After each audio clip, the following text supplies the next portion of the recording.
Happening now, a Jamestown man who pled guilty in a 2017 stabbing death has been sentenced. What he had to say in open court this morning. Plus, a new business is set to open at the Chautauqua Mall soon.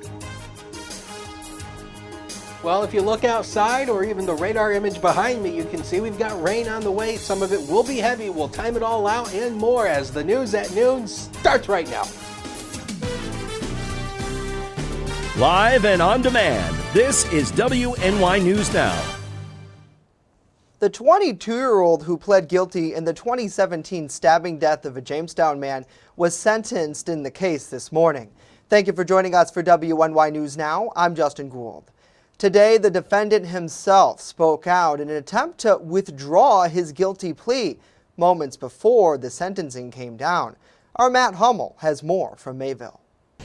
Tavion Turner was sentenced to 21 years in state prison plus 5 years post-release supervision. That after pleading guilty to first-degree manslaughter this summer in the death of Jamestown man Dylan Owenby. Now, Mr. Turner did try to withdraw his plea prior to the hearing today, saying that his lawyer, Avery Olson, pressured him into taking a plea deal. Mr. Olson, however, did tell the court that he had had several conversations with Turner this summer regarding the plea and what all was involved with it. Turner did tell the court that he was remorseful for his actions and he wanted the Owenby family to know that. The Owenby family was not present today in court, but they did write victim impact statements, and the gist was this: their lives will forever be changed. Now, the Erie County District Attorney's Office, who prosecuted the case, recommended the maximum of the range of 22 years in state prison. Olson recommended 18, saying that Turner was remorseful, cooperative, and wanted to spare the family a trial. Foley then ruled 21 years in state prison. For WNY News Now, I'm Matt Hummel. Matt, thank you. The Erie County District Attorney's Office prosecuted the case on behalf of the people. Olson declined further comment following the hearing. We have a request in for comment from the DA's office. A federal judge has extended the hold on New York State's requirement for healthcare workers with religious exemptions to still get the COVID-19 vaccine. Judge David Hurd extended this temporary restraining order to October 12th. Additionally, the Utica-based district court will accept written arguments rather than hold an in-person hearing on Tuesday, September 28th. Those written arguments will be used for Judge Hurd to base his decision on, which is expected sometime by October 12th. As previously reported, several healthcare workers sued the state over its COVID-19 vaccine mandate, refusing to acknowledge religious exemptions. The plaintiffs argue the order violates their religious freedoms. The order does not completely eliminate the state's vaccine mandate for healthcare workers. As of Tuesday, those who don't have a religious or medical exemption must still get the vaccine. Well, over the past 6 months, employees across Chautauqua County have struggled to find new hires, and now one of the largest job providers here in Jamestown is looking to kickstart their recruitment efforts.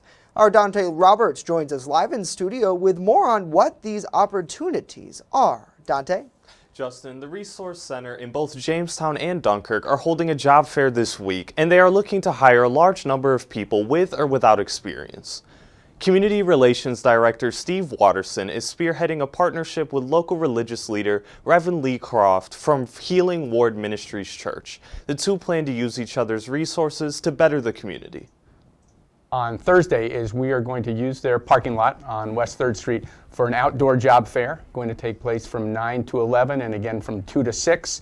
And for viewers who may be watching in Dunkirk, we'll be doing the same thing, 9 to 11, 2 to 6 at our facility on Lakeshore Drive West.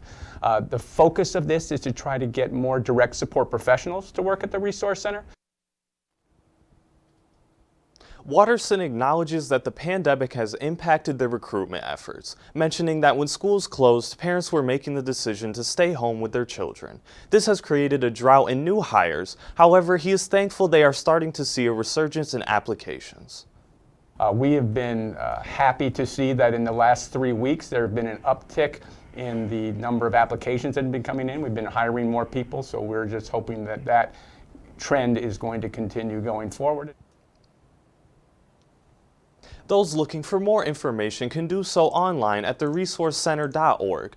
Live in studio, Dante Roberts, WNY News Now. A new bargain outlet retail store is slated to open next month at the Chautauqua Mall in Lakewood. Ollie's Bargain Outlet, who announced they plan to open a new location at the former Office Max earlier this year, is hosting a grand opening ceremony on Tuesday, October 13th at 9 a.m. The American chain of discount retail stores was founded in 1982 and is based in Harrisburg, Pennsylvania. The store promises bargain prices in every department, from houseware, sporting goods to flooring and even food. Ollie's buyers are known to scour the world looking for closeout, overstock, package changes, and manufacturer refurbished goods. The brand already has 2 locations here locally, one at the D&F Plaza in Dunkirk and another at the Warren Mall in Warren, Pennsylvania.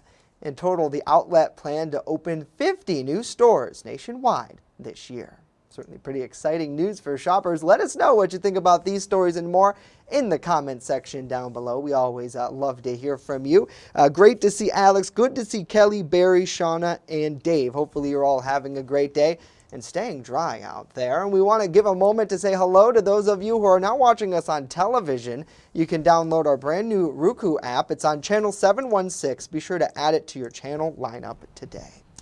And as we mentioned, Dakota, it is a wet one out there. A lot of people dodging raindrops, and that seems to be the case behind you there in Warren as well. Yes, it is. This is the sky cam from on top of the Warren City Bank, and you can see those water droplets on the camera lens. We need to get somebody up there to wipe it off. Maybe we'll get Matt Hummel to go down there after he gets back from Mayville. We'll get him down there and wipe the camera off. 68 degrees right now with a dew point of 66, and this is the rain that's been moving through this morning. Understand, this is only part of what's going to be coming our way through the afternoon today. So again, we've seen the rain showers through the morning and especially through the early afternoon.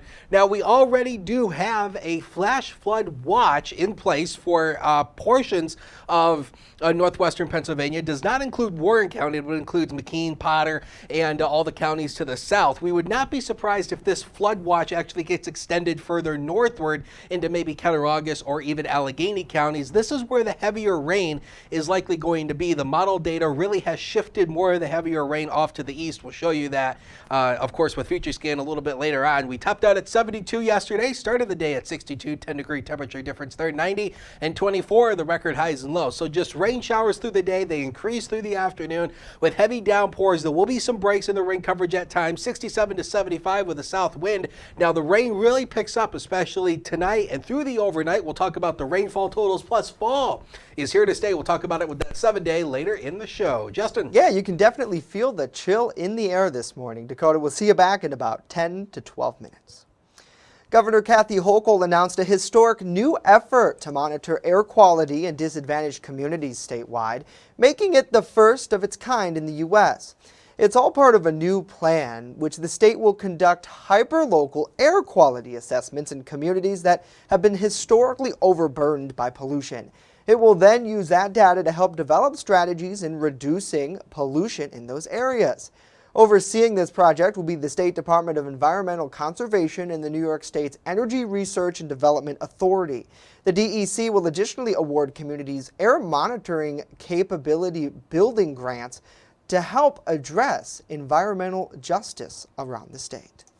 And community engagement is going to be key. We're going to be awarding $500,000 in capacity building grants to key organizations to help them be on the ground to tell us what's happening. This is not directed out of people sitting in an office in Albany. It's going to be on the ground driven. People see what's happening, they experience what's happening, and they're going to be our early warning system. The governor says the new initiative will help New York achieve its Climate Leadership and Community Protection Act's goal of reducing greenhouse emissions by 85%, that by 2050. Well, Congress now working in overtime this week on a series of spending plans that could affect us all. With a pair of key deadlines approaching, our Washington correspondent Matt Knadler is tracking your money. This week, 2 problems seeking 2 solutions in Congress. First, the threat of a government shutdown at the end of the month. The U.S. House on Tuesday racing to pass a short-term spending measure that would fund the government through early December. But here's the catch. House Democrats have attached that spending plan to a bill that suspends the debt ceiling until December 2022. That's the amount of money the federal government can borrow. Should Republicans careen our country towards a default, our country could actually be plunged into recession. Republicans have pledged not to raise the debt limit, arguing Democrats can raise that limit themselves if they want to pass the $3.5 trillion budget reconciliation package without GOP support. The debt ceiling was suspended for 2 years. I did not support that. Okay, I think that when we're going to talk about spending money, we should have to face the American people and advocate for doing that. Democrats argue raising the debt limit has always been a bipartisan effort. Now, by tying the two together, they're forcing Republicans to essentially vote for the deal or vote for a government shutdown. The U.S. has never defaulted on its debt. Treasury officials warn the U.S. will hit its borrowing limit sometime in early to mid-October, forcing members of Congress to work overtime this week. They're looking at not just $3.5 trillion. Let's put it there, almost $5 trillion when you put in their infrastructure bill that is not infrastructure. Congress has to pass a budget or stopgap measure by the end of the month or risk that government shutdown. A perfect storm brewing with the clock ticking. In Washington, Matt Knadler reporting. Matt, thank you. So much more coming up, including two mayors who are expressing their disappointment with how Chautauqua County plans to allocate their American Rescue Plan funding. We speak with those municipal leaders live next. And later, Dakota's back with a look at our weather forecast. This is the first day of fall gets underway. Stay with us as WNY News Now continues.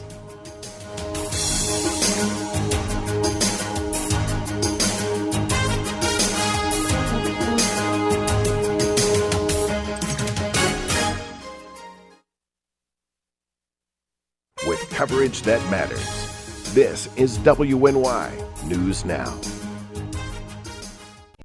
Looking for a new career? New Directions Youth and Family Services is hiring and hosting open interviews on Wednesday, September 29th from noon to 4. We have a wide variety of job openings, from direct care staff to cooks, receptionists, RNs, on-call staff, and more. Learn more at fosteringgood.org.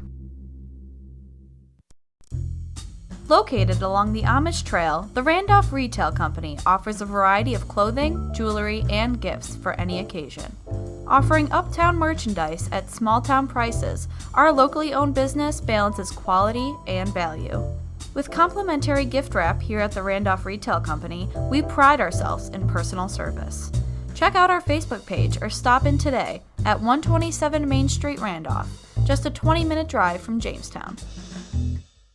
Welcome to Honest John's Pizzeria, where you are the most important customer.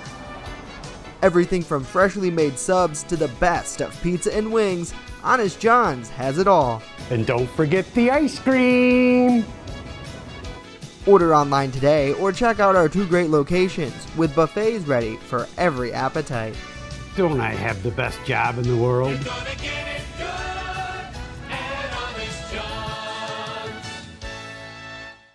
EagleZip.com is your local one-stop shop for all of your home and business computer needs. Located on Fluvan Avenue Extension, just outside of Jamestown, EagleZip.com sells and services all brands of desktops and laptops, as well as servers and network equipment for your business. All new computer sales include transferring your data from your old computer, plus a 2-year warranty. Call EagleZip.com today. Stop by EagleZip.com today and let us make computers easy for you.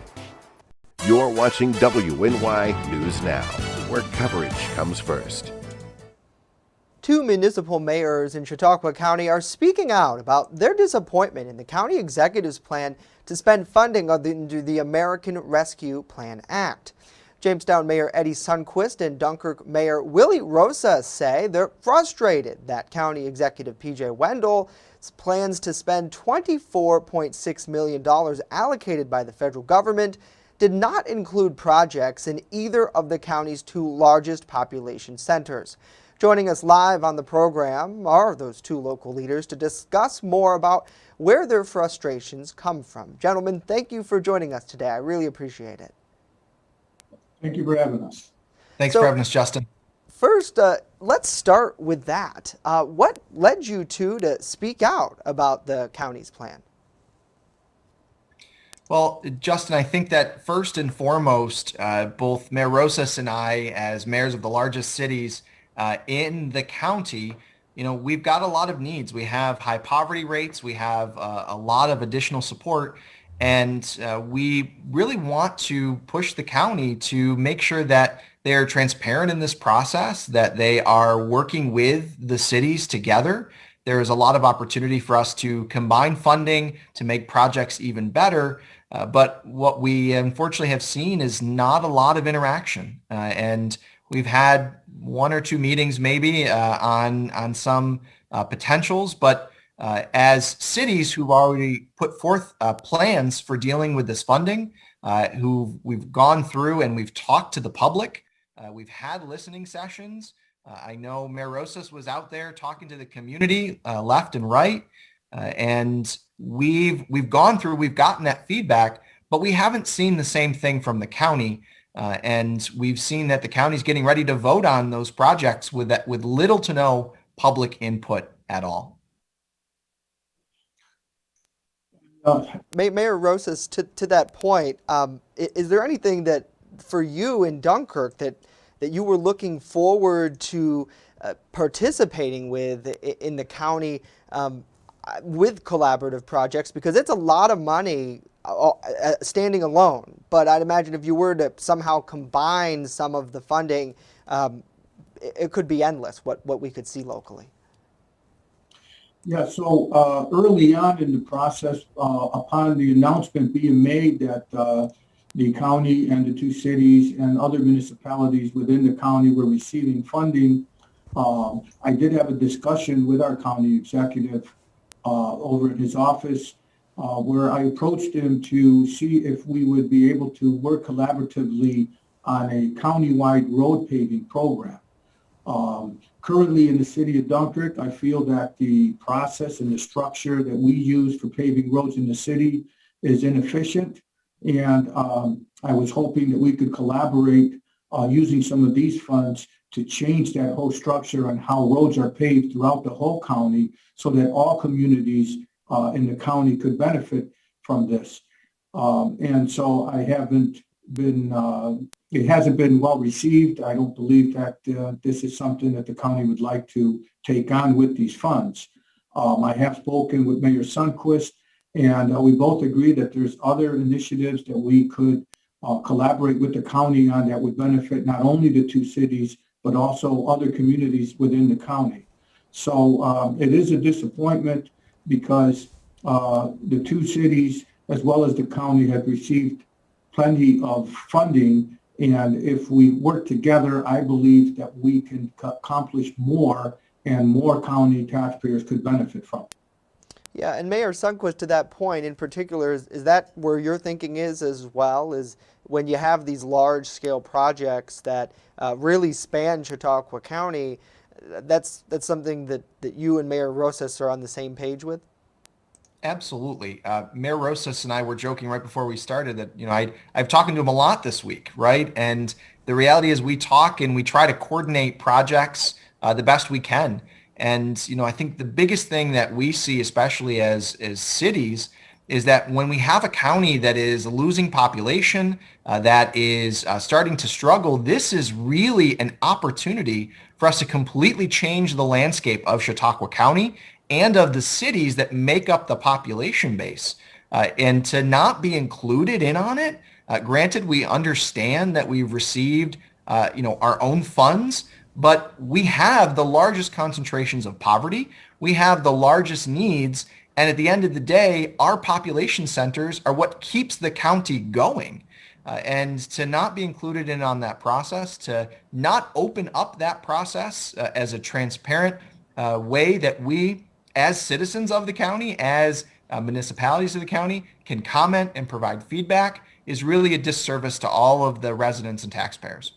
Yeah, and to that point, you said in the statement that you released yesterday that you too felt that the county should have done more with engaging with the public. How could they have done better in that sense of trying to connect to those stakeholders?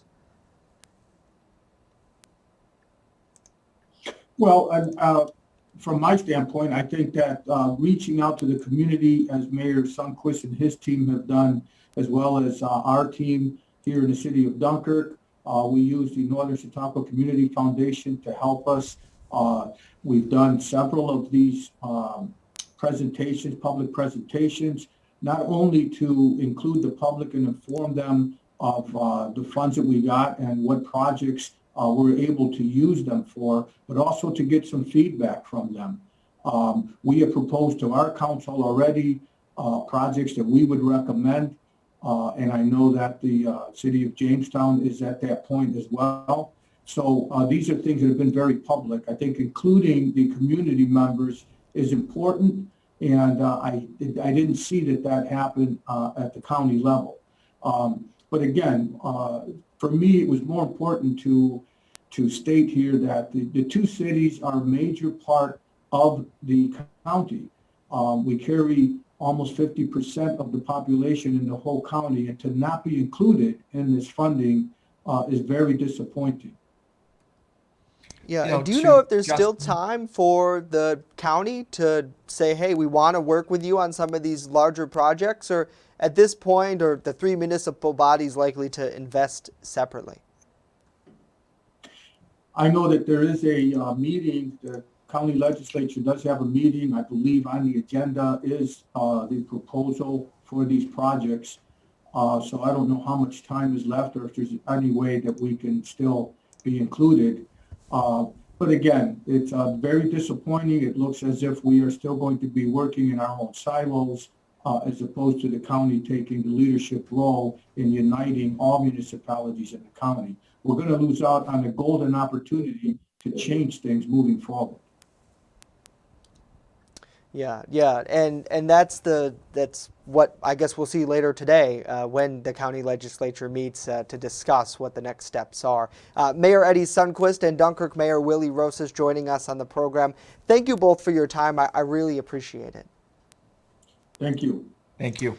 And tonight, Executive P.J. Wendell is slated to present his 2022 executive budget during the legislature meeting. Officials are expected to talk about the 43 projects that they proposed so far, which the funding would use. Viewers can watch his address live right here on WNY News Now starting at about 6:30. Well, now let's get a full check of our weather forecast with Dakota. Fast, accurate, and every day. First Defense Weather. All right, well, if you think we need the rain this September, well, you're kind of wrong because we've actually been running very close to where we should be for a rainfall this month. 2.97 inches is the rainfall total at the airport, and that's only a deficit of 1/10 of an inch. And we're going to add more to that rainfall total through the next 24 hours. I guarantee you that. So this is a multiple radar composite. Again, the Buffalo radar is still down for service, so we're using multiple radars that are stitched together, but you can still see that the rain is still coming on in from the south, and we do have some rain breaks on the way. So that's the good news. It's not raining all over the region right now, but these two low pressure centers right here is linking up where the cold front is, and you can see there's a lot more rain back behind the front, and this front also ushers in a huge change to our weather pattern over the next couple of days. We've been talking about it, how it's going to turn much cooler through the rest of the week. Now, the NOAA Weather Prediction Center still has pretty much all of the southern tier and northwestern Pennsylvania under that slight risk for flash flooding through the afternoon and especially the evening hours tonight. So we'll watch that. Some ponding of water is definitely possible on the roadway. So here's the newest run of Future Scan showing you the rain that we had basically, earlier today. That's the rain that we've had. And then notice the break that we have in it, but notice more rain coming on in through the afternoon. Pockets of moderate to heavy rain are going to be possible later this afternoon, this evening, and especially overnight. The rain is going to be steady state through the overnight hours, and there's going to be some pockets of moderate to heavy rainfall as well. The rain pulls away through the day tomorrow, so that ultimately leaves us with a few peaks of sunshine as we go into the later part of the afternoon on Thursday. So the forecast rainfall totals, the new model guidance has shoved a lot of the heavier rain out to the east, but we're still talking about maybe 1/2 inch to an inch or more. Once you work out to the east here, look at this. This dark red strip right down in here could be upwards of 3 to 4 inches of rainfall. by Friday morning. It's a lot of rain. 66 right now is a noon hour, healthy south wind of 10 and a wind gust of 21. Here's the zone forecast. The inland areas today, much cooler today. Temperatures likely will struggle to hit 70 with occasional rain showers, and it will be breezy. How about the future? The next 7 days of your life are right on the screen. Down to 62 tomorrow, 63 on Friday, just an isolated shower. A few more scattered showers Saturday. Sunday should be mainly dry, and it doesn't look like we'll hit 70 at all through at least early next week. We'll take a break. Be right back.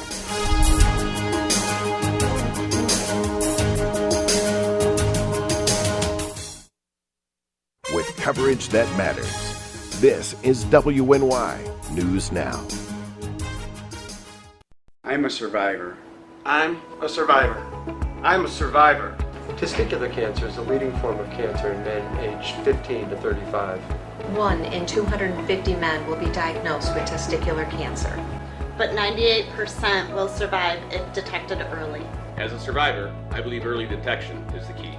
Learn how to do a testicular self-exam and other important facts about testicular cancer at oneball4tc.com. You're watching WNY News Now, your source for breaking news.